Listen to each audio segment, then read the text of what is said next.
Eat Lux your way with the Lux Cravings boxes from Taco Bell. There's the classic $5 box, the indulgent $7 box, and a whole new obsession in the $9 box, the Flamin' Hot Grilled Cheese Burrito. Try the Lux Cravings boxes at Taco Bell today.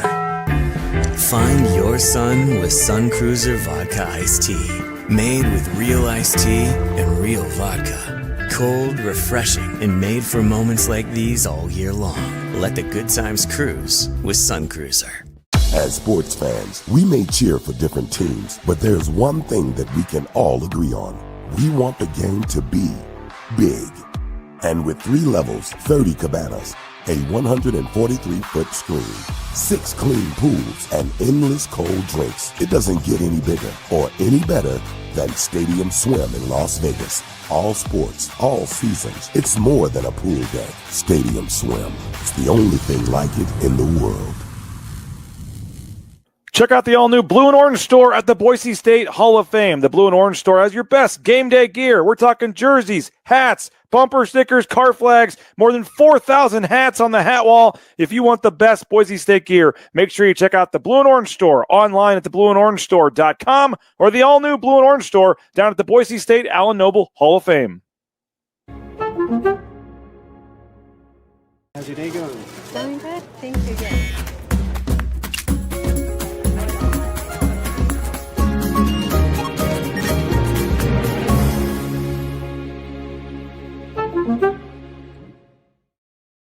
When I want Boise State to win, I trust Coach Rice to lead the Broncos to victory. And when I want the best painting and garage floor coating, I trust rowpaint.com to get that job done right.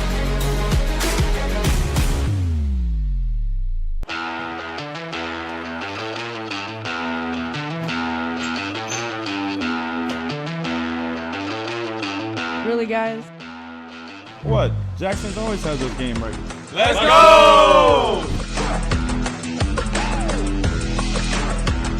Hey Bronco Nation, this is Boise State football wide receiver Ben Ford. I've had to face some setbacks on the field this past season, but toughness isn't about staying down. It's about getting back up. I am proud to represent Lithia Ford of Boise, where you can find the largest selection of Ford trucks that are built tough and, like me, handle the hits and keep pushing forward. Come check out the incredible inventory and competitive pricing at Lithia Ford of Boise. And when you buy here, you're not just getting a truck, you're supporting Boise State athletics and Lithia Ford NIL partnerships. Come see us at Lithia Ford of Boise, where Ford begins in Idaho.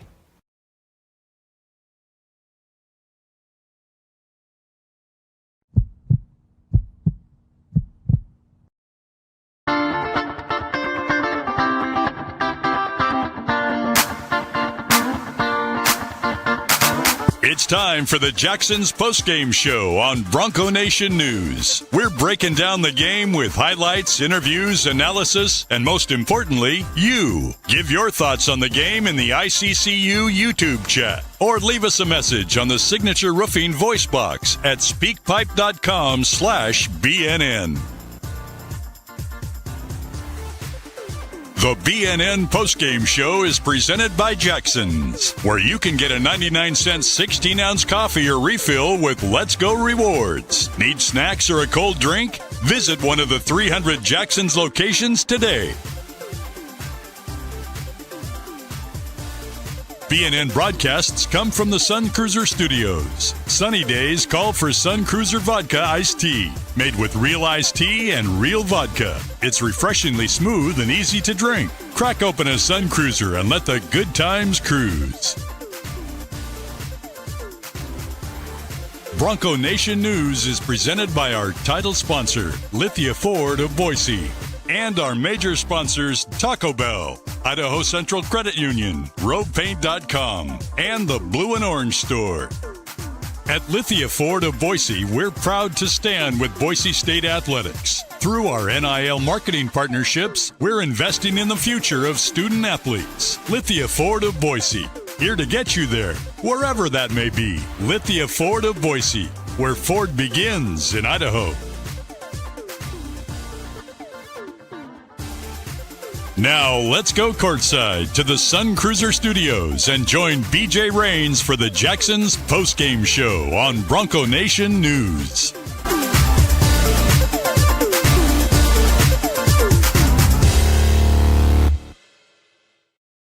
All right, Bronco Nation, welcome on in. My name is Nathan Carroll. I am not BJ Rains, but still coming to you live with the Jacksons Postgame Show here courtside at ExtraMile Arena after Boise State takes down San Jose State 84-69 in a Saturday matinee bout. Good win for the Broncos. Did what they needed to do. I know some people will point to the fact that they were 17.5-point favorites, but ultimately took care of business. Were able to take care of a San Jose State team that was lacking, for a lack of a better way to put it. 4 different San Jose State players play all 40 minutes. Boise State wears them down and able to get the win by a pretty convincing margin. Drew Fielder leads the way with 25 points. Andrew Meadow has 16 points, and then a host of Broncos chip in after that. We will have interviews with players. Andrew Meadow and Drew Fielder just spoke with us. We'll have, obviously, interviews with Leon Rice later. BJ Rains will be joining at some point. Abe Jackson will be coming on, so stick around. We're going to have a really good show for you guys, and we want to hear from you in the ICC YouTube chat. Chat with us about your thoughts on the game, your thoughts on this team. Obviously, when you win a game you're supposed to in the fashion that you're supposed to, there's may not be as much conversation as there's been in some other games that we've had this year. But Boise State took care of business, did exactly what they were supposed to do. Said before the game, you wanted to see Boise State win by 15 or more. They win by exactly 15, and really just kind of handled business, did a great job defensively, particularly in the second half and from the three-point line, held San Jose to just 4 of 23 shooting from three-point range. That is 17%. And this is a team that can get hot. I believe hit 15 threes. Somebody can fact check me in the ICC YouTube chat on that, but I think hit 15 threes against Nevada in their upset win over Nevada earlier, just last week. I believe it was last weekend. So, certainly a team that's capable of getting hot from behind the three-point line, and yet Boise State did a really good job of defensively around the perimeter there. Some troubles. We'll talk a little bit in a bit about some of the things that still need to work on, still need to grow in, because this was a game that it seemed like Boise State could run away with it and win by 30+, especially early. After going down 2-0, a 17-0 run to get this thing out to a 17-2 lead. Never relinquished the lead. It did get back to a 2-point game before Boise State finally put them away. In regards to the 4 San Jose State players that played the whole game, Drew Fielder and Andrew Meadow made comment about that post-game, about how they knew that San Jose State's shorthanded with some of the injuries that they had, and part of their plan was just continue to trust the process throughout the whole game, trusting that eventually San Jose, they're going to get tired legs, they're not going to keep up, and particularly in the second half, made a point of trying to push tempo so that San Jose would have to run up and down on some of those on those guys who are playing all 40 minutes. So great, obviously great coaching decision there, understanding that this is a team that's probably going to play, 6 or 7 guys. At the end of the day, it was pretty much 6 guys for San Jose. I mentioned the 4 that played all 40 minutes, but then have one starter who plays 24 minutes. Douglas Langford comes off the bench for 12, and even Marcus Overstreet only gets 3 minutes off the bench for San Jose State. So Boise State, great job there, recognizing a mismatch in terms of being able to rely on their depth, and they were able to take advantage. On the Boise State side of things, offensively, did a really nice job of getting to the paint, attacking the basket. They finished the game shooting 55% from the field, shot 38% from 3, got to the free throw line for an 88% conversion rate when they got to the charity stripe. Won the rebounding battle. They were +6 there, and won the turnover battle as well. They were +1 on turnover margin, which is something in particular I thought if you want to look for takeaways, again, it's when you win a game big that you're supposed to win big, it's not always easy to find takeaways. But one thing that I took note of in the second half, there was we'll call it a suspect charge call on Javen Buchanan, where the defensive player was moving and not vertical and not straight up. But we'll call it a suspect charge call on Javen Buchanan. You could tell the team got really fired up about it. I thought Leon was going to get a technical. I thought JB might get a technical. And they come out, respond, force 2 turnovers on back-to-back possessions, get buckets off of both of those turnovers. It's something I've been calling for all season. I want to see this defense apply a little bit more ball pressure and start to try to force turnovers. Because when you look at this team, they're not the best shooting team. They're not the most athletic team. They don't have crazy length, but they do, I think, have really, really strong, like physically strong, physically built players. Like Javen Buchanan, Andrew Meadow, those guys are really strong for wings. Like Dominic Parollin's a strong interior presence. And I think if they try to get up into offensive players, apply ball pressure, they have a chance to be a defense that forces turnovers. Right now, they're dead last in the Mountain West in forcing turnovers on a per possession basis. So I was really encouraged. That was something they in the second half in particular really started to make an effort of applying that ball pressure, trying to force turnovers. In the end, they forced 9 turnovers. It was just 3 turnovers in the first half, forced 6 in the second half. And Jordan, you took the words right out of my mouth. The crowd rewarded them for forcing the turnovers as well. That was the moment that Boise State definitely, that the fan base got most engaged there, was after those two forced turnovers. And looky here, we got BJ Rains coming fresh from the. I was going to let you just keep going, man. Yeah, I apologize. I saw you sat down, and I thought maybe you wanted to hop on, but yeah, just talking a little bit about the defensive ball pressure, forcing some turnovers in the second half. I feel like that was the turning point of the game for Boise State. Was Javen Buchanan, that charge call that again was saying maybe a little suspect, but I thought Boise State responded really nicely in that moment. Do you want to take the Abe Jackson interview, or should I? It doesn't matter to me. Whatever your preference. Why don't I? Have you given your? How long have you been on? 5 minutes? Yeah, probably about 6 minutes. I'll chat with Abe, but it's your call if you want to stick around and come back on, or if you want to take off. I'll stick around and come all back right, on. All right. I'm going to switch headsets. So right, let's play a 30-second commercial here, so they don't for Sun Cruiser. Actually, we'll go. Let's go. Where are we at here? Where's our Ben Ford commercial? We got a Ben Ford commercial in here somewhere. Brand new Ben Ford. There it is. Back in 30 seconds with Abe Jackson. Hey, Bronco Nation. This is Boise State football wide receiver Ben Ford. I've had to face some setbacks on the field this past season, but toughness isn't about staying down. It's about getting back up. I am proud to represent Lithia Ford of Boise, where you can find the largest selection of Ford trucks that are built tough and, like me, handle the hits and keep pushing forward. Come check out the incredible inventory and competitive pricing at Lithia Ford of Boise. And when you buy here, you're not just getting a truck. You're supporting Boise State athletics and Lithia Ford NIL partnerships. Come see us at Lithia Ford of Boise, where Ford begins in Idaho. All right, we are back live on the Jacksons Postgame Show. You're not hearing anything? What happened to Abe Jackson? Why can't you hear anything here? Check. I can hear myself. You can't hear me? There, I can hear you now. All right, I think we're good. Okay. All right. Abe Jackson joins us. Jackson's postgame show, as you see the graphic there, 84-69. Boise State wins it over San Jose State. Nathan Carroll started us off giving his thoughts, and now we get the thoughts of Abe Jackson. Nice bounce-back game tonight. Yeah, it was. And, glad to see San Jose State rolling into town when the Broncos really needed a win.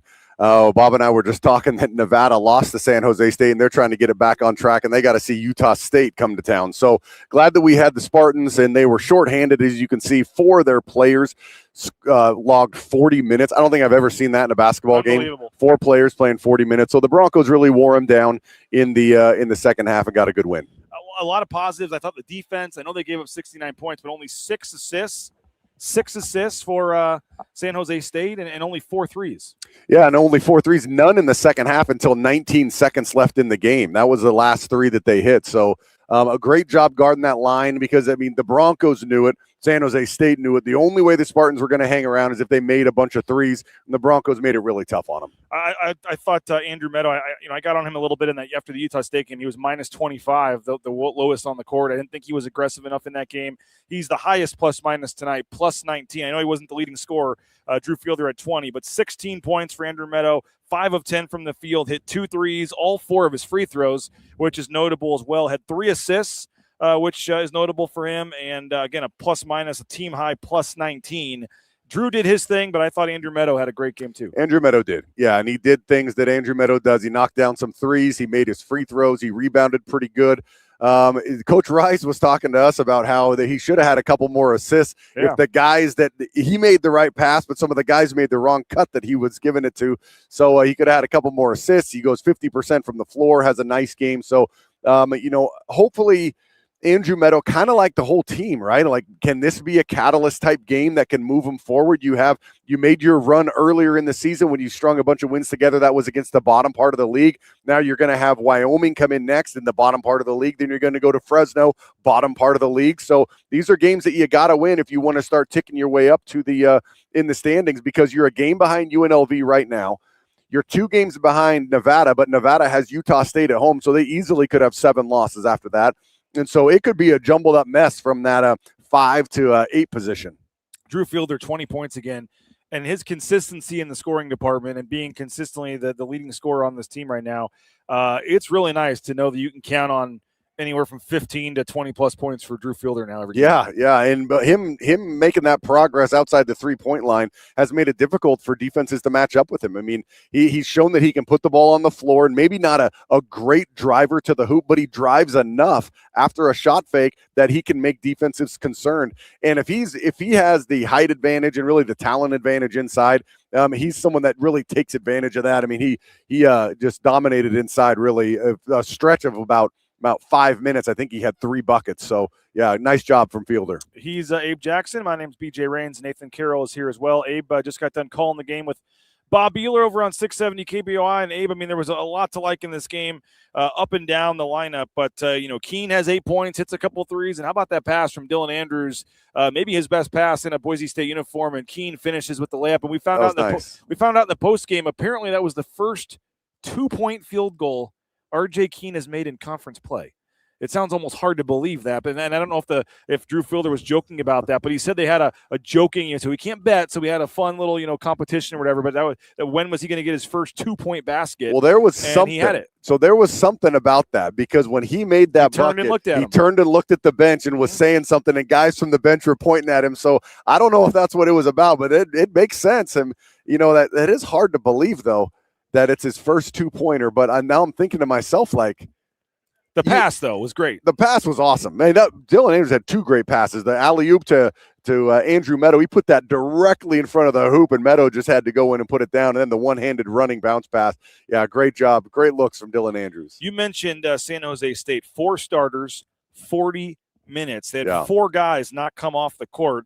Boise State gets 10 different players, at least 5 minutes and 47 seconds. And I felt like in the second half, the depth for Boise State really started to help out, because early in the second half there, you're looking up and it's like, okay, this is going to be a game, isn't it? And I thought Boise State over the final 12 minutes or so just really pushed forward with that depth. Well, there was a stretch where the defense really took over, and especially one-on-one defense. Javen Buchanan was guarding Sada Nganga for San Jose State, got a hand on the ball, led to an easy bucket. Then I think right after that was another turnover where the DA one-hand pass to R.J. Keene for the layup. So, I think the defense really wore down San Jose State. Again, they had 2 of their guys who play main minutes. Washington averages about 11. Godarzi averages 8 points. So they were shorthanded, and the Broncos warmed down in the second.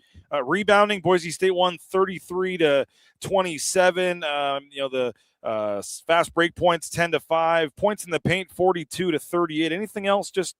They kind of did what they needed to do. They don't. We've talked about it, but you're not really looking for style points, anything like that. They just need wet. I didn't care if they won by 3 points today or 15 or 30. I think the spread was 17, so that last bucket was actually pretty significant to some. The 3-pointer there from San Jose, their first 3 of the half, by the way. But in the end, a 15-point win. I thought the crowd actually wasn't bad for given the last couple of games and the kind of way the season's gone. I thought the crowd was decent, and they responded, and they got a 15-point win. Anything else from this game stand out before we look ahead? No, I just hope that they take something from this game. And Andrew Meadow, I think, hit something right on the head. He said, I think in this game we stopped their run at something a little bit minimal instead of giving up a 16-2 run or a 12-0 run. Yes, San Jose State came back into it after the Broncos were up 15, but it didn't really feel like they gave up a run like they have in the past to some other teams. So, again, the schedule is really favorable to the Broncos. They started off conference with such a brutal schedule, such a brutal opening. But now you go San Jose State, Wyoming at home, at Fresno, and then San Diego State at home, of course, will be tough. And then on the road to Colorado State, who will see how they do against San Diego State this afternoon. But, all 5 of those games are winnable, though. The schedule favors the Broncos for sure. Tough at the beginning. little easier to end the schedule. Cottage Cheese says winning helps, but definitely didn't look like a team that doesn't like each other. That was kind of a narrative the last couple of days. These guys don't like each other. They're ready for the season to be over. And I saw a lot of times where guys were, giving the ball up for the extra pass and then had a little fist pump when the guy would score, and guys were pointing on assists and stuff. It did seem, I thought they looked pretty connected today. Well, again, I don't think, unless you've heard it from somebody on the team or you have seen it with your eyes that they don't like each other, then I don't know how you can say that just by looking at maybe body language, because it's been a rough season. You got overtime losses. You got blowout losses. Your body language isn't going to be great. You're not going to have just high fives all the time in this type of a season. So the body language is going to go up and down. I completely get that. So I don't know. I haven't heard anything or seen anything with my eyes being around the team that says that they don't like each other. All right, Wyoming on Tuesday, another interesting team. They've got some individual players. They've dealt with some injuries throughout the season as well at times. Boise State already went to Laramie, ended up getting a really nice win there. Another home game. 7:00 game. That's always nice, and a chance to get on a winning streak here. Yeah, it would be nice. And Wyoming's one of those teams that I think is going to be a little tricky, because I feel like they are a better team than what their record shows. I feel like they're better than only 5 wins in conference, and so it'll be more of a challenge than it was here against San Jose State. Wyoming's got some guys that have some quickness with the ball, and they also rebound pretty well. So I think it'll be more of a challenge than here what this afternoon was. Well, it'll be interesting to see the results of today. You mentioned San Diego State playing at Colorado State, some other games today that could impact that thing. But as you said, just a ton of jumbled teams in the standings, and you just win as many games as you can. I mean, 4 games left now in conference? Yeah. I mean, 3-1? I mean, you can make a move up. The only thing that stresses me a little is UNLV ahead of us by 1 game right now, but we have to beat them by 2 games because they do have the tiebreaker. So in these last 4 games, we got to jump 2 spots to pass UNLV. So that could be kind of tough. But you go 3-1, and you never know what the other people's schedules are like. I mean, they could end up with San Diego State, Utah State, and all these other top teams to end the season. So do what you can, win as many as you can, and just see where it ends. Abe, thanks for your time. Hope folks enjoyed the call over on 670 KBOI, the Bronco Radio Network, all the affiliates across Idaho with Learfield, and we appreciate you for jumping on. We'll do it 6:00 Tuesday for the pregame show. Another home game. Always nice to not be packing a bag right away. Like it. You're home. We're home for a while. That's right. Appreciate it, Abe. Let's hear from the players, Andrew Meadow and Drew Fielder, speaking with the media after the game.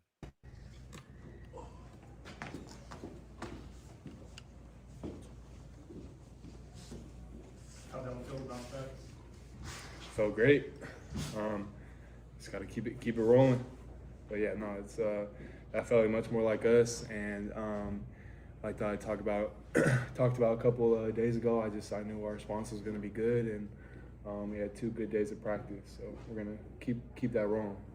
Compared to them, you guys had a lot of fresh legs in the second half. How did that really just kind of change the game? Yeah, we knew we had to keep running them because they were limited on bodies, so that was a big emphasis from the start, and we knew that if we kept running the whole game that we were going to end up tiring them out, and I think towards the end we ended up doing that. I mean, yeah, 4 guys play on 40 minutes. Yeah. Have you guys seen that before? That's ridiculous. No.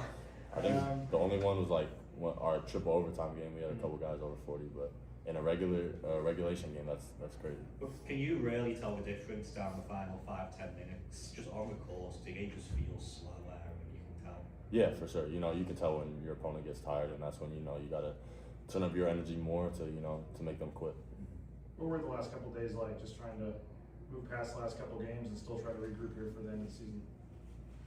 Yeah, I mean, we just gotta go right back to our preparation. I think we've been talking about this time of the year for a while now, and we know that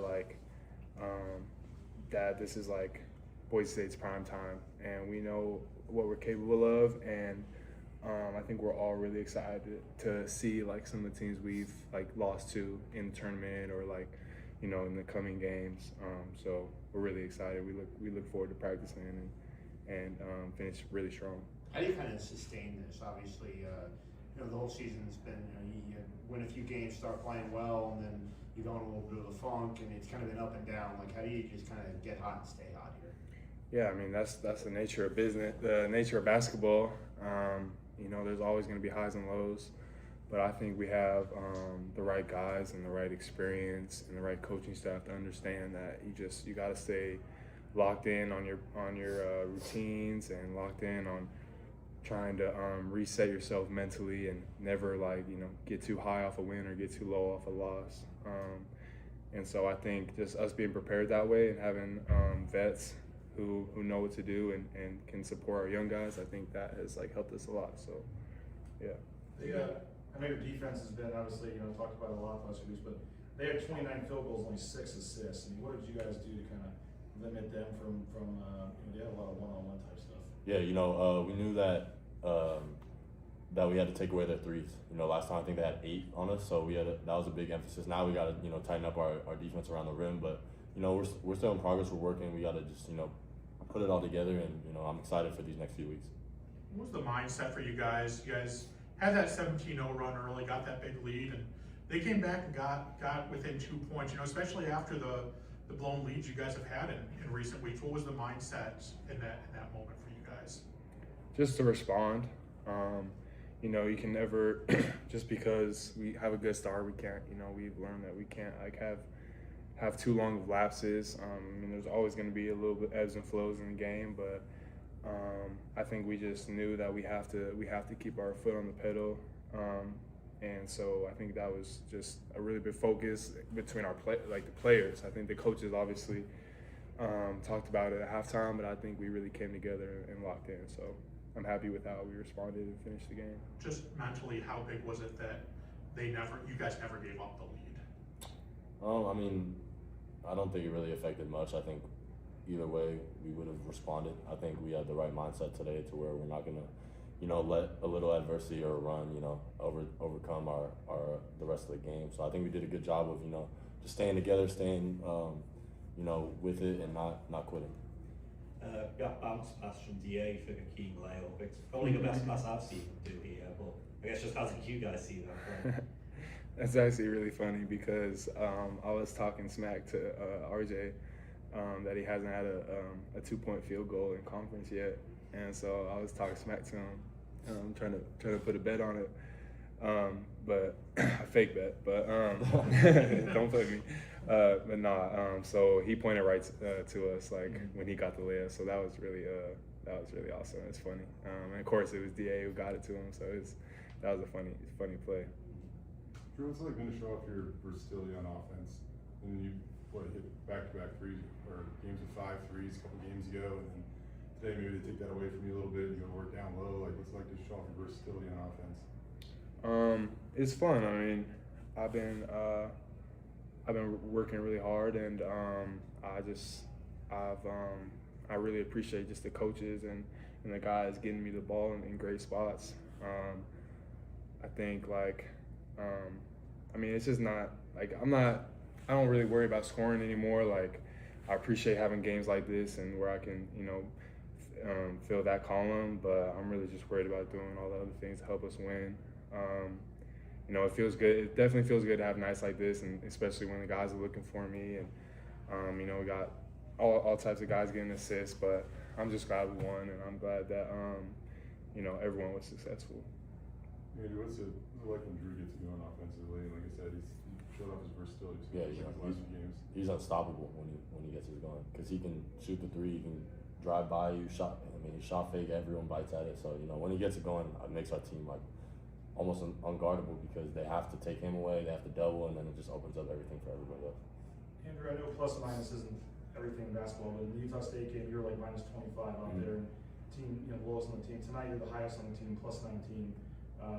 What's it mean, I guess, when you're out there when your team's scoring and contributing, and you're contributing to they score the most points when you're on the floor? Yeah, at all times I'm just trying to help my team win. So even if Utah State I was the lowest, I'm trying to help our team win in that game too. So I don't really look much into the plus minus. Anything else? Thanks, guys. All right, back live here courtside, ExtraMile Arena. We got some kids playing some pickup game. I think that's Jeremiah Dickey's son out there in the blue number 1 jersey. We got some folks picking up the trash and things here, and we're discussing this game. A win. Nice to have a win for Boise State, and 84-69 the final. He's Nathan Carroll. My name's BJ Rains. Appreciate you guys post-game checking us out here on the Jacksons Postgame Show. We appreciate Jacksons. The 75-point threshold, they got there. So you can go get a 75-cent fountain drink at Jacksons, and that's 2 days after the game, so that will be on Monday.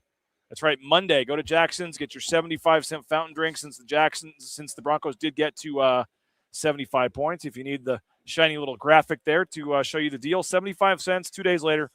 75 cents thanks to our sponsor of the post-game show, Jacksons, and they got the 83 cent. They got the 83 points, so you get the free taco as well. If you went to the game today, take your ticket stub.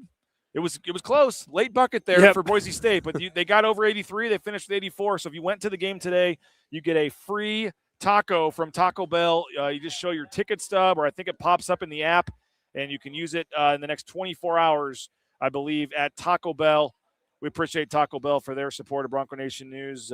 Free taco if you're at the game today, since the Broncos scored 83 points. What's your thoughts on the game? Who's your player of the game, your defensive player of the game? What are your thoughts on this win? Let us know in the ICCU YouTube chat. I want to thank Lithia Ford of Boise, our title sponsor.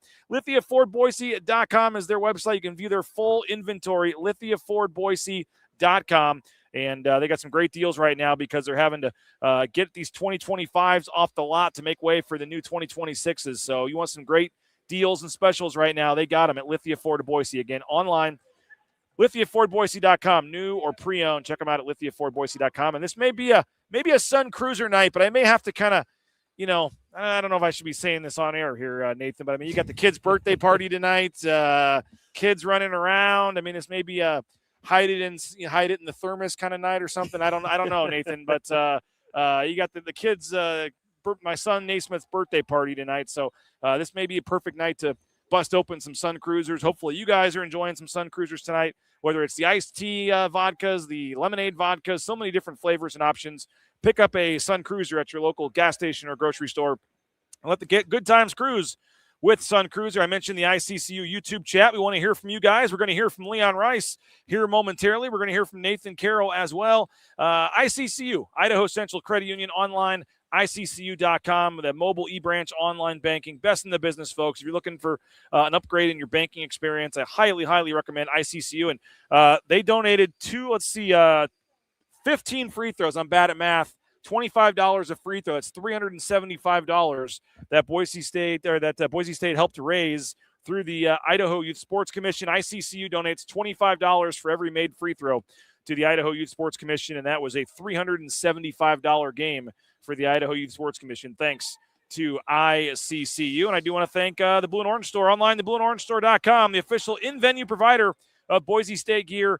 If you want the best selection, the best prices, Boise State gear, the Blue and Orange Store, online at theblueandorangestore.com. Check them out for those customizable jerseys. They can do the football, basketball jerseys at the Allen Noble Hall of Fame location. The location at the mall has 14,000 hats on the hat wall. So check out the Blue and Orange Store. We appreciate them at the Blue and Orange Store.com. Again, we're here courtside with you, wanting your player of the game, your defensive player of the game. We'll get to all those here in a little bit. But Nathan, 84-69. I know you kind of touched off the top there in terms of your takeaways, but I thought holding San Jose State to only 6 assists and then only 4 threes. And I know they just missed some shots, maybe at times too, but to hold a team that just made 15 threes against Nevada in that upset win the other night to 4 of 23 from three-point range, I thought was big. And as I said, the 6 assists and 5 of them came from Colby Garland. Just not a ton of ball movement, a lot of one-on-one type stuff, and then they weren't hitting their threes. And so I think the result was, on paper, what it should have been. I mean, the spread was 17. The Ken Pom number, I think, was 15 or 16. It was right about what it probably should have been, but you throw in the way Boise State's been playing, last couple games being tough, just the season not going great, not sure what the crowd was going to be like today. There's not a lot to not be happy about with this game for Boise State. Yeah, there's certainly nits to pick, but ultimately you win a game by 15. They, like you said, Ken Pom had a 15, spread was 17.5. So I guess if you're a Boise State bettor, you're not happy with the result in the last second 3 that San Jose hit. I was impressed with the way Boise State responded. You get the big lead early, and ultimately early in the second half, it's down to a 2-point game. It did a really nice job of closing out, staying strong. I mean, I think that's one of those moments where you had just blown a big lead last week against UNLV. It could probably be easy to start to, mentally spiral a little bit. Like, man, we got up big and it's happening again, but they did a nice job settling down and went on a nice run to finish the game. So it's not a game that has me negatively or positively moving my power rating of this team, right? Like that looked like the Boise State team we've seen most of the season. Offense was good. Offense was consistent. They rebounded pretty well. And the defense had some lapses, but was okay for most of the game. So ultimately, they handled business. They dodged the loss. It was definitely with I think it was 15 minutes left when San Jose brought it to a 2-point game that we were looking at each other here in the media table. They're like, they're not going to let this happen again, right? And did a nice job responding, I thought. Yeah, it's not a game where you're all of a sudden saying, okay, this team is definitely winning the conference tournament, or this team's a Sweet 16 team, or this team is back. We're not saying that for a game like this, but with the frustration of the last couple of days, I think folks can at least take a deep breath and say this season's not spiraling out of control. Yep. These players don't hate each other so much that they're going to fold and lose to the 10th place team in the conference and all this. There were just so many crazy narratives and thoughts out there. I would say that at least for a couple days till Tuesday, you could kind of just take a deep breath and say, okay, they're still not a great team. They still have a lot of flaws. They still could lose a lot of the games left or win a lot of the games left, and I still think they could go on some crazy run in the tournament or lose, if San Jose State hits 15 threes when they play in the first round of the tournament maybe. I mean, there's so many scenarios that could still happen, but I think some of the doomsday one about them going 1-4 in the last 5 games or losing out or this team spiraling out of control, I think folks can at least take a deep breath on that. And I don't know what you were expecting to see, wanting to see. I mean, maybe some people say this team's terrible. If you don't win by 30, it's not a good win. But, I mean, again, the spread was 17. The Ken Pom was 15. They did about what they were supposed to do today on paper, beat a pretty bad team. And I would just say that there's, you don't take a ton away from it, except did some things better than the other night, got back in the win column, and we'll see what happens Tuesday. Yeah, absolutely. And it's an important win for your seeding heading into the Mountain West tournament. Torvik's Concast tool, which essentially projects out the end of the season for each conference, now gives Boise State about a 70% chance to have a 6 seed or better going into the Mountain West tournament. Wow. So even though they're 7th right now, UNLV's got a tough finish, Nevada's got a tough finish, and if you're Boise, if you can finish out 3-1, get to 11-9, a lot of the advanced analytics are saying, yeah, it's probably good to get you to the 6 seed, and even they do have a chance if they win out. Now, I don't want to get too ahead of our skis because there's been a couple times this year where we start to say, hey, this team looks good. Can they win out? If they finish 4-0, get to 12-8, I think there's a chance they could even get up to the 5 seed and get Air Force in that first game. But right now, in terms of everything right now, seeding, right, like at-large bid stuff is gone. That's in the past. So this win keeps you on track to try to get to a 6 seed, which I think good for the team. Means you're going to see San Jose again in that first game, but then it means you're in that 2-3 pairing as opposed to potentially Utah State with the 1 seed. But even beyond that, like Grand Canyon is probably the likeliest candidate as the 4 seed right now. And that'd be nice. I don't think you want to see Grand Canyon. I think you'd much rather see New Mexico, who's currently projected into that 3 spot. So it's an important win for the seeding part of this. And if this team goes on a run, I think you want to be in that 6 seed heading down to Vegas. Steinbauer Sports has 70 watching on YouTube and only 6 likes. He says, hit the MF likes. Come on, hit the like button down there. Get a subscription for us on YouTube if you're not already subscribing. But yeah, hit that like button down there. Give us some more. Let us show up in the algorithm a little bit and all that kind of stuff. All right, before we hear from Leon, give us your player of the game tonight. I mean, Drew Fielder had 20 points. And again, this is the Matt Bauscher player of the game. Bauscher Real Estate online at BauscherRealEstate.com. We bought and sold our home using Matt and his team, and tremendous customer service every step of the way. We appreciate Matt. He was happy birthday to his daughter, by the way. Shares a birthday with my son today. I believe she's also 11. So Bauscher Real Estate, I saw him there getting upset about one of the calls, throwing his hands in the air today. But Bauscher Real Estate player of the game today. I think your candidates are either Drew Fielder or Andrew Meadow. Where are you going today? Yeah, I'd probably just of those two, I'd go the easy route and go Drew Fielder. I mean, led the way with 20 points, 2 assists. Had 5 rebounds. I think you could also call it like the RJ Keene honorary glue guy MVP to Javen Buchanan. I thought Javen did a nice job defensively, led the team with 7 rebounds, chipped in 11 points. But, I mean, Drew Fielder had 20 points. He was active early, which led to that early lead. And then wasn't as involved in the middle of the game, and once he came in and got re-engaged in the second half and they made a point of getting him the ball, that's when Boise State went on the run. So, I think Drew Fielder, 20 points, 5 rebounds, certainly a great pick for. And how about this? 2 blocks. Yeah. This has not been a team that's blocked shots. They're one of the worst nationally in their block rate. So Drew Fielder chipping in 2 blocks on the defensive end. I think Drew Fielder, good pick there for the MVP. I think if we go Andrew Meadow, who would have been my pick, I think 16 points, 4 of 4 from the line, which is big. 2 of 4 from three-point range, took 10 shots, 5 of 10. We like seeing him get into double figures in shot attempts, and was a 3 assists, I think tied a season high maybe, or was close to it for Andrew Meadow, 3 assists, and also did have 3 turnovers, but 19 Nick Duncan, folks, heading out. 19 plus minus highest on the team. I know that's not everything, but after he was minus 25, you heard me ask him about it there. Plus 19 was nice to see as well. The reason that I would maybe give it to Andrew Meadow is because, as you said, with the 2 blocks from Fielder, we also have to give away a defensive player of the game, Element Fencing, defensive player of the game, brought to you by Element Fencing. 25 years in the fencing business. Brady and Company are ready to help you from the ground up. Build that perfect fencing project. Pergolas, decks, cedar, wrought iron, vinyl, they can do it all. So if you're looking for that perfect fencing project, now's the time. The prices are way cheaper than you might think. elementfencing.com. Give them a call and let them know that you heard about it on BNN. They'll hook you up with a sweet deal, but maybe it's the 2 blocks from Drew Fielder that gives him the defensive player of the game. He also had a steal. Javen Buchanan had a steal. Parolin had a steal. I'm looking at the defensive rebounds as well, and Buchanan had 5 of those. So where are you going for the defensive player of the game, brought to you by Element Fencing? Well, I think Drew Fielder is a great case with the 2 blocks and the steal. I thought Javen Buchanan did a really nice job defensively, really slowed down Sada Ngaga, who was like his primary matchup when he was in the game. But then we talked a little bit about it when we first came on. I felt like the turning point of the game was that charge call on Javen Buchanan, and he immediately responds by forcing a turnover, which leads to a fast break dunk by Dylan Andrews. I thought Javen did an excellent job tonight defensively, but we can go Drew Fielder, the 2 blocks plus immediately after Javen's steal.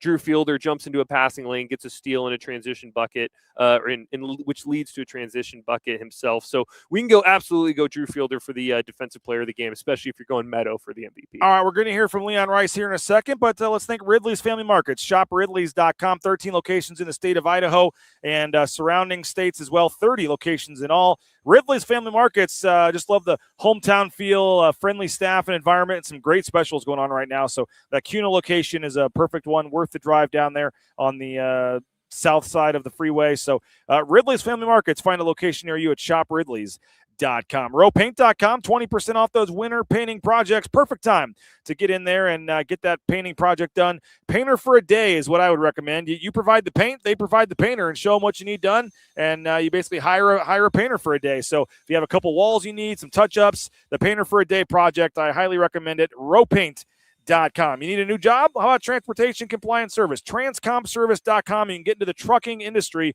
Transportation compliance service. And they have all the paperwork and things that you need. Transportation Compliance Service, DOT, overweight, all the different things that you may need to get into the trucking industry. Highly recommend it. Again, hit them up at Transportation Compliance Service online at transcompservice.com. And Signature Roofing, our Signature Roofing scoreboard update. Couple surprising scores, at least one in the Mountain West. We'll get to that in a second. Signature Roofing online at mysignatureroofing.com. Whether it's a re-roof, a repair, an estimate, or an inspection, check out Signature Roofing online at mysignatureroofing.com. And again, speakpipe.com. You can leave us a voicemail, speakpipe.com/BNN. But Signature Roofing, best in the business, folks. We appreciate Signature Roofing. They do tremendous work, great prices. If you're looking for a new roof, or like I said, a repair, just get the free estimate, free inspection. They'll do it for you. Signature Roofing, again, online at mysignatureroofing.com. We got to check the Signature Roofing scoreboard update. And what a first half there in Fort Collins, 38-25. They're having the orange out today. And San Diego State was already kind of on life support for the NCAA tournament in terms of an at-large. But San Diego State down 13, 38-25 at the half. Colorado State up 13, That win would keep them tied with Boise State also at 8-8 in the conference if Colorado State gets it. UNLV crushes Air Force. Air Force drops to 0-16 in the Mountain West. 91-66 is the final there. And as we look at the Signature Roofing scoreboard update, a couple more games coming up. Utah State at Nevada is the headliner at 8 o'clock tonight. And then you have New Mexico at Fresno at 6. Wyoming is also at Grand Canyon at 6. But again, 8 o'clock FS1. Utah State at Nevada tonight. All 12 teams in the Mountain West in action today. But 38-25, Colorado State up 13. I think that was a 1 or 2 point spread in that game. So that's a surprising score so far. The Aztecs down 13. Yeah, I've seen enough Mountain West basketball to know how this goes, right? Like San Diego State comes out, lays an egg, and then they get Utah State at home in their next one and find a way to knock off the Aggies. But, yeah, that was one that I saw the spread. It was San Diego 2.5, and I was like, man, like it felt like it should at least be like 4.5 or 5. But credit to Colorado State, man. The Rams are starting to play a lot better basketball recently. They've won 4 in a row, and it's a tough home environment to play in when the crowd's there and engaged. You talked about it's the orange out, so I feel like that's one of those games that fan base always gets kind of fired up for. So, man, we'll see if they hold, right? This is a talented San Diego State team. We've seen them be able to, pull off comebacks in the past, but this is one of the flaws of the San Diego State team and why I think you'd rather be on that side of the bracket if you're Boise State. Their offense just goes so cold sometimes, where I think their leading scorer right now is Miles Bird with 5 points in the first half. It's in Colorado State, their winning streak has largely been on the back of the offense playing well, not the defense. So really, really surprising result so far. We'll see if it holds, but not good news for Boise State. That was one that you wanted Colorado State to lose to make sure that they stay below you in the standings. I think last thing the Broncos need is that senior night game against Colorado State being potentially like a game that matters for multiple seedings because Colorado State's in the mix as well. All right, Leon Rice, Boise State head coach, met with the media after the game. Let's hear from Boise State head coach Leon Rice. How nice was it to see the response after the last couple of games? Yeah, and we played some great minutes, and the thing that I'm so impressed with these guys with is, I'm a believer of that this team's getting better, and we're doing some good stuff, and so we're actually practicing way harder than we ever have in February for any of my teams, and because of that, we're making progress. But because of that, I saw a little dead-leggedness as the game went on with, maybe that's just my perception, but I love the way we started. I love the way they had 0 threes in the second half until that last shot. And that's been our, especially with them.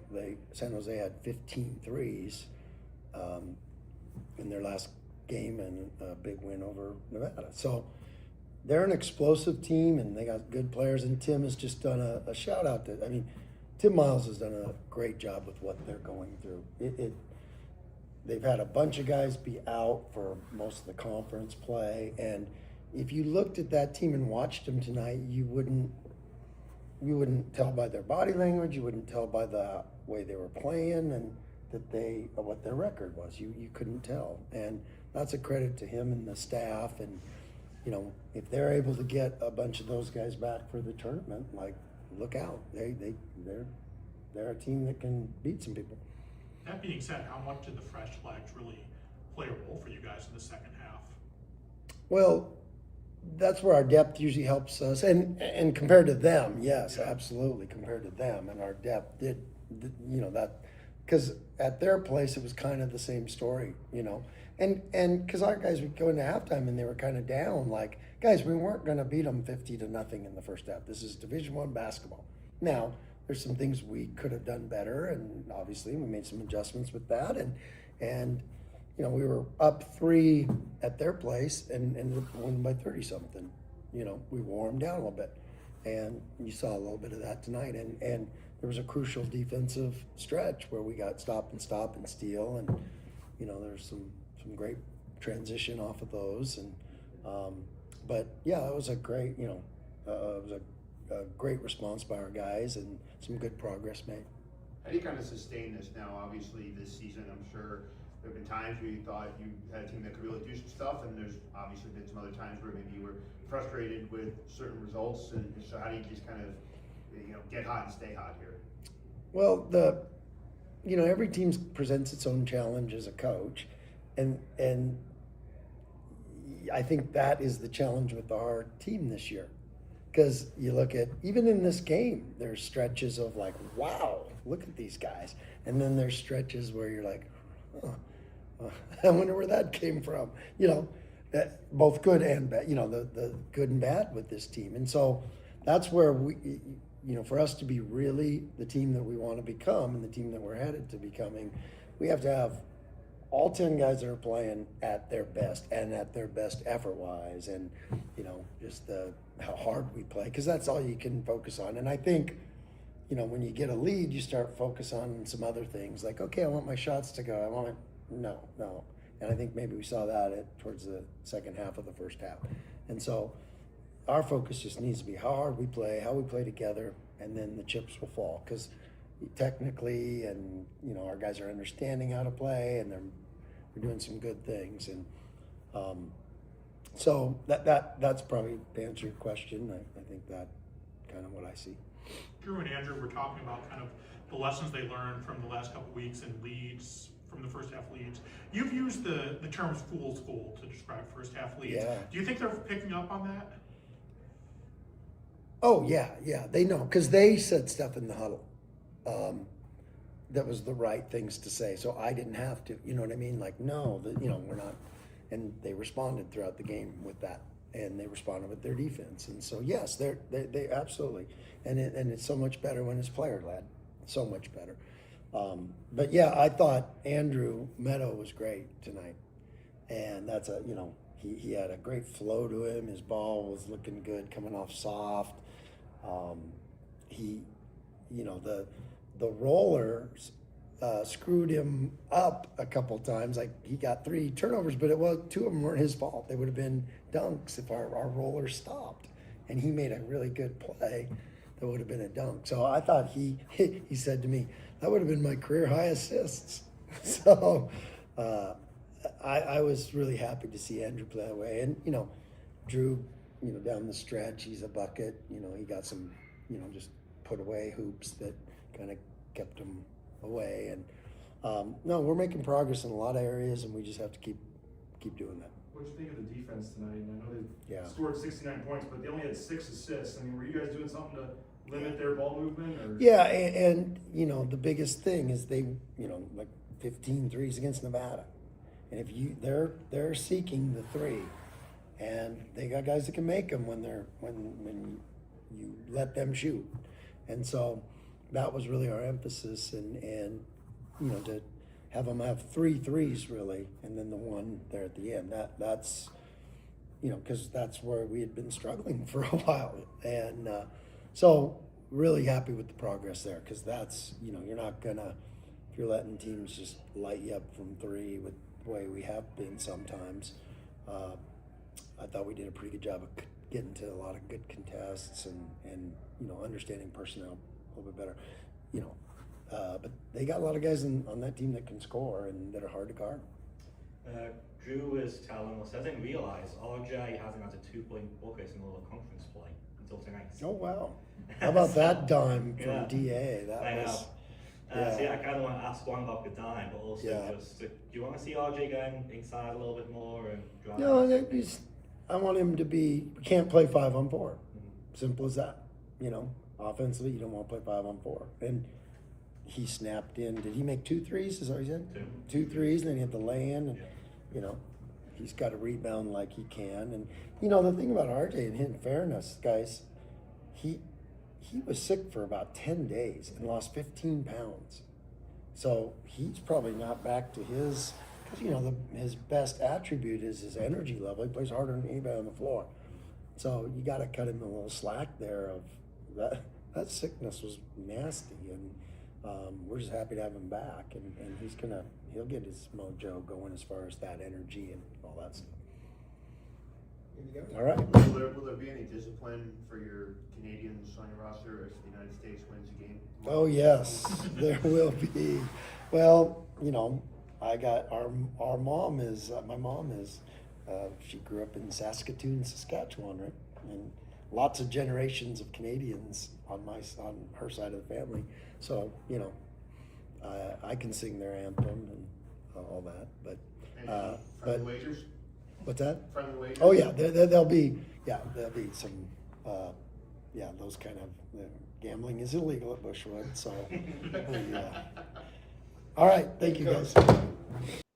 There he is, Leon Rice. And yeah, the 6 a.m. hockey game. Yeah. You got Dom Perlin on Team Canada. You got Spencer Aarons also from Canada. Abu Kijam's been hanging around the team. He's from Canada. You heard Leon's mom spent a lot of her time growing up in Canada. So some Canadian ties, and it'll be I don't know. I think Leon was a little disappointed. We told him the other day, yesterday, we were doing the interviews, and the USA game was on, and then he asked what time the game was. I think it was a little later game. They might have got the team together or had a little more fun with it. 6 a.m. game tomorrow. Yeah, I'm not sure they're going to have a team event at 6 a.m. to watch the gold medal game, but it is interesting. They have the USA-Canada ties on. They'll be at least finding out the score at some point tomorrow.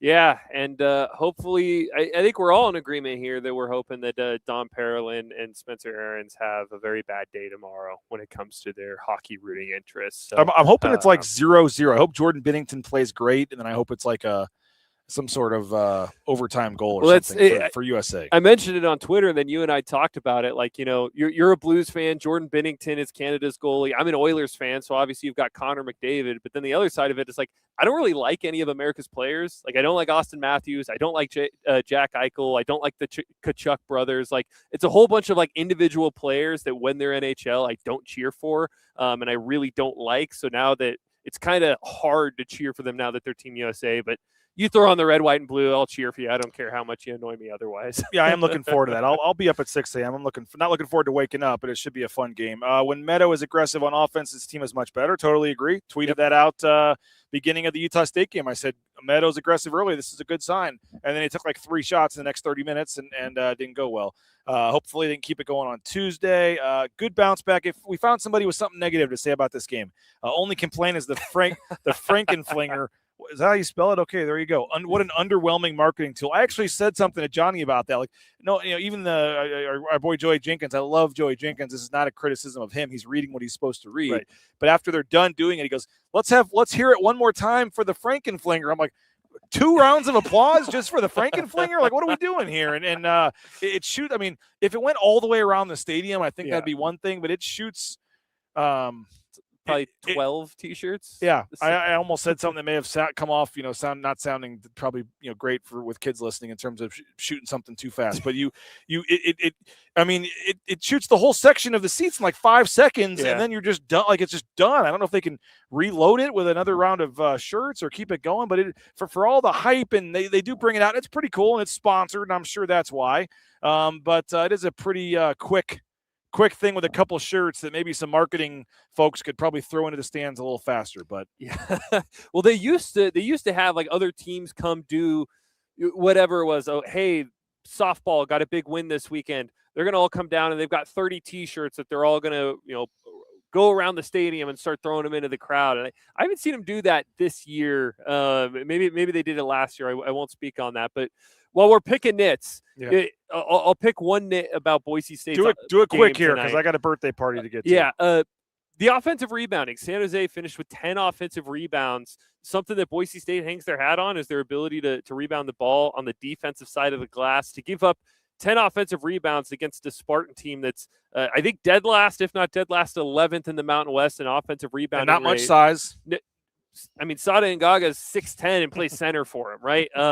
They don't have a ton of size. They don't rebound the ball well. They give up 10 offensive boards to San Jose State. That was one thing that I thought was it's something that Leon Rice is going to watch the film and get excited about because he's like, all right, I can keep the guys engaged and get on them because we gave up 10 boards to a team that plays a bunch of 6'6" guards. And there was one point where they had 2 or 3 on the same possession, and the same guy, I think, missed it, got it back, and then finally got it back and scored again. And I know Leon kind of put his hands up like not too pleased with that overall. But, again, in terms of what you were expecting to see, I mean, they won by 15. They got back in the win column. They didn't, blow them out by 30 or whatever, but they did what they needed to do. They won by 15. They can, like I said, everyone, I think Bronco Nation collectively can take a deep breath. And again, we're not putting them in the Final Four. It was one win against the 10th place team in the conference. A long way to go. But I think at least for the rest of the weekend and for the time being, we can hopefully slow down all the talk about this team not liking each other and all that stuff. And I get it. Maybe when you play the 10th place team, none of that matters anyway. I'm not saying they all of a sudden do like each other just because they beat San Jose State by 15. But I just think some of the narratives were getting a little out of hand after the Utah State game, a game that they were supposed to lose by double digits. Let's not, forget about that. So, nice to see Fielder again. I think Andrew Meadow is one of the encouraging things. 10 shots, 16 points for him. You get some other guys involved. RJ Keene doing his thing. 15 assists, only 8 turnovers for the team. 2-to-1 turnover ratio. You'll take that for the team any day. Overall, like I said, nothing like amazing stands out, but just nothing really bad either. They just kind of did what they needed to do, got back in the win column, and you see if you can build off this and kind of just start to slowly build something here. 4 games left. They're all winnable games, but there's multiple losable games on there. I mean, I think the at Fresno game is certainly a little tricky. San Diego State's certainly going to be tough at home. And then at Colorado State, you're seeing what they're doing to San Diego State now at home. That's not going to be easy on senior day for San Diego State. So there's some tough games coming up, but I think they did what they needed to do tonight. And I think it's going to be a similar game Tuesday in terms of just kind of a business-like approach and just try to get the win and get some confidence and move forward, hopefully Tuesday against Wyoming. Yeah, to build on what you said, I think 4-0 is on the table down the stretch. I think 0-4, probably unlikely, but I think it's on the table. All 4 of those games are losable. I would say 1-3 is. I don't know if they're going to lose to Wyoming, but yeah, particularly Wyoming's got some injuries now. Maybe if those guys come back, but like Wyoming's not a walkover. They're not San Jose State where you can kind of sleepwalk for 5 minutes of the game and still get a win. Like Wyoming plays tough. They've got a unique brand of basketball, so getting a win is good. And I think sometimes, particularly Bronco Nation, which I love you, Bronco Nation. You guys are the best, but it's a spoiled fan base, and sometimes they can forget to just celebrate a win. A win's a win, and you won convincingly. It wasn't a 2-point grinded-out game against a bad team. Got a good, convincing win against a bottom-of-the-conference team. Like, go enjoy your Saturday evening. Go celebrate the win. Yeah, no doubt. By the way, how cool would it be to have your dad be the athletic director? Easton Dickey is just roaming around like he owns the place because he kind of does. You're right. And so it's pretty cool to see that he's out here with his friends. Just kind of you see him run out that tunnel, then he comes back in, run out that tunnel, and I'm sure his dad's probably in the what do they call the Horseshoe Collective event in the back there, where some of the donors and stuff are still probably celebrating, as you said, enjoying a cold one. But I always love seeing Easton and Eli and Emerson and the whole Dickey family just kind of running around like they own the place. They kind of do. Now that athletics has taken this building over, they kind of do. So pretty cool. But he's a guy, Jeremiah Dickey, that can breathe a little easier for the rest of the weekend too. He heard all the noise and everything else, but yeah. Nice win, did what they needed to do, and now you get ready for Tuesday against Wyoming. So appreciate you guys. Go subscribe at BroncoNationNews.com. Going to have some post-game coverage coming up here shortly. I am going to attempt to corral 27 9 through 11-year-olds. I'll just say it. We are going this is the dumbest thing we've ever done, but we're taking 27 kids snow tubing at Eagle Island State Park tonight. So we're meeting at our house first for the pizza, the presents, and then we're going to carpool. That was a process in itself, finding like 6 parents willing to help drive all these kids over there. And I guess I should feel proud that my kids got a lot of friends. Yeah, no doubt about it. We asked all these people thinking most of them would say no. They all said yes, and now we got 27 kids going snow tubing in Eagle Island State Park. It's ridiculous, but we'll have a good time. Yeah, I told you I'll sneak a few Sun Cruisers into the thermos. Yeah, there you go. We'll have a good Saturday night and get ready for tomorrow's 6 a.m. game, and then the big one for the KU grad here Monday night, Houston, Kansas on Monday night. So it's going to be another fun couple days here watching some sports. And going to try to keep an eye on that Utah State Nevada game. That's an interesting one at Nevada for me. I think Nevada could. I haven't seen a point spread in that one, but I think Nevada could hang around. But I think I saw 4.5. Utah State 4.5. Well, I'm getting the text from my wife to get home, so we got to get off the show here. We went an hour and 3 minutes, longer than I thought we would, but that usually is the case. Nathan, they're saying that mustache looks Canadian. I lived in Alberta for a little bit. The Alberta can come out. You're a big Edmonton fan, right? So, yeah, that's right. Yeah. So, but no, American, and tomorrow it's all USA when I wake up. Go subscribe at BroncoNationNews.com. Go get some Sun Cruisers. Again, the Sun Cruiser Studios courtside here at ExtraMile Arena. And, of course, Lithia Ford of Boise, our title sponsor. Go check out the sponsors, folks. They make these shows happen. So support the sponsors. Keep these shows free of charge. Keep this coverage happening and free of charge. And, of course, Jacksons get that 75-cent fountain drink on Monday since the Broncos scored 75 points tonight. Jacksons, our title sponsor of the post-game show here, and, of course, 83 points got you that free taco tomorrow as well using your ticket stub from today's game, Treasure Valley Taco Bell location. So thanks to Nathan. Thanks to Abe. Thanks to all of you for watching. Hit that like button on the way out. Subscribe to our YouTube channel. Go read our coverage. Watch our coverage at BroncoNationNews.com. And we'll talk to you later. Again, the final score, 84-69. Boise State gets a big win over San Jose State. They take a deep breath, and they'll look to make it 2 in a row on Tuesday against Wyoming. We'll see you Monday morning, 9 a.m. on Bronco Nation News Live here at BroncoNationNews.com.